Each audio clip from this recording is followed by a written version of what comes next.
Assalamualaikum warahmatullahi wabarakatuh. Selamat siang.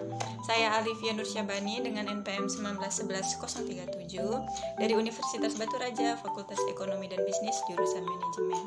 Nah, video presentasi saya kali ini guna untuk memenuhi tugas akhir semester dari Ibu Rani Anwar selaku dosen dari mata kuliah Perencanaan Bisnis. Nah, tema dari video presentasi saya kali ini adalah perencanaan bisnis di tengah boomingnya atau di tengah banyaknya K-popers. Akhir-akhir ini perkembangan musik K-pop semakin berkembang dan semakin diminati oleh banyak orang. Dengan beragamnya boy group, girl group, dan penyanyi lainnya di industri musik Korea membuat banyak orang tertarik dengan musik mereka. Fans-fans mereka ini disebut dengan sebutan K-popers. K-popers tidak hanya ada di dalam Korea saja, melainkan di luar Korea juga banyak, termasuk di Indonesia. Mereka rela mengeluarkan dana yang tidak sedikit untuk membeli barang-barang yang berkaitan atau berhubungan dengan idol mereka. Nah, fenomena K-pop ini membuka peluang bisnis dengan keuntungan besar. Dengan boomingnya K-pop ini juga bisa dijadikan bisnis yang menjanjikan. Apalagi penggemar K-pop itu tidak lepas dari merchandise yang berbau dengan idolanya mereka. Walaupun harganya tidak murah, penggemar sejati biasanya rela menabung dan mengeluarkan uang untuk membeli barang tersebut. Berdasarkan data yang dikeluarkan oleh Twitter pada tahun 2020, Indonesia menempati urutan nomor 3 dengan jumlah retweet terbanyak tentang K-pop di dunia.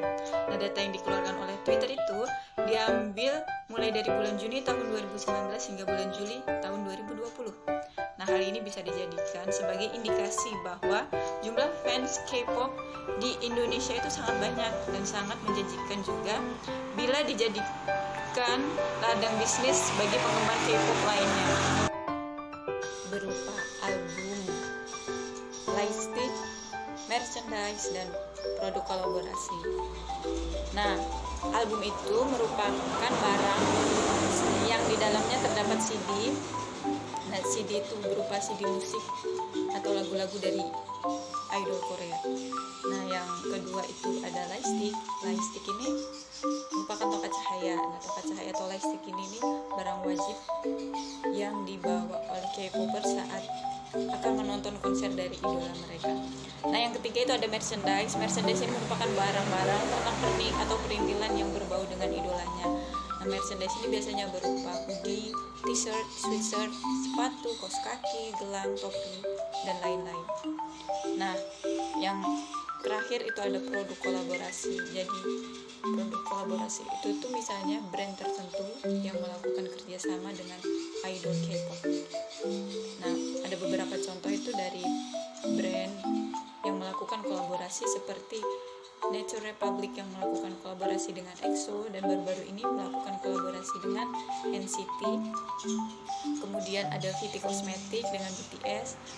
Lalu ada brand sepatu ternama Nike yang melakukan kolaborasi dengan G-Dragon, dan ada juga Etude House, brand kosmetik yang melakukan kolaborasi dengan Red Velvet.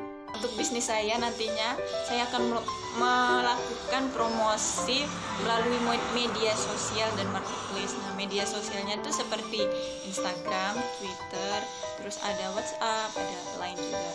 Nah, marketplace-nya nanti marketplace Shopee, Tokopedia, dan Lazada. Banyak sekali pandangan negatif terhadap K-popers di masyarakat umum, padahal tidak selamanya K-popers itu berdampak negatif. Ada juga loh dampak positifnya. Salah satunya jika kita jeli, maka momen seperti ini bisa kita jadikan sebagai bisnis yang menjanjikan. Hal itu karena setiap tahunnya jumlah K-popers itu semakin meningkat. Nah, sekian presentasi dari saya. Apabila isi dari presentasi saya kurang menarik ataupun kurang nyaman bagi teman-teman, saya mohon maaf yang sebesar-besarnya. Terima kasih atas waktunya.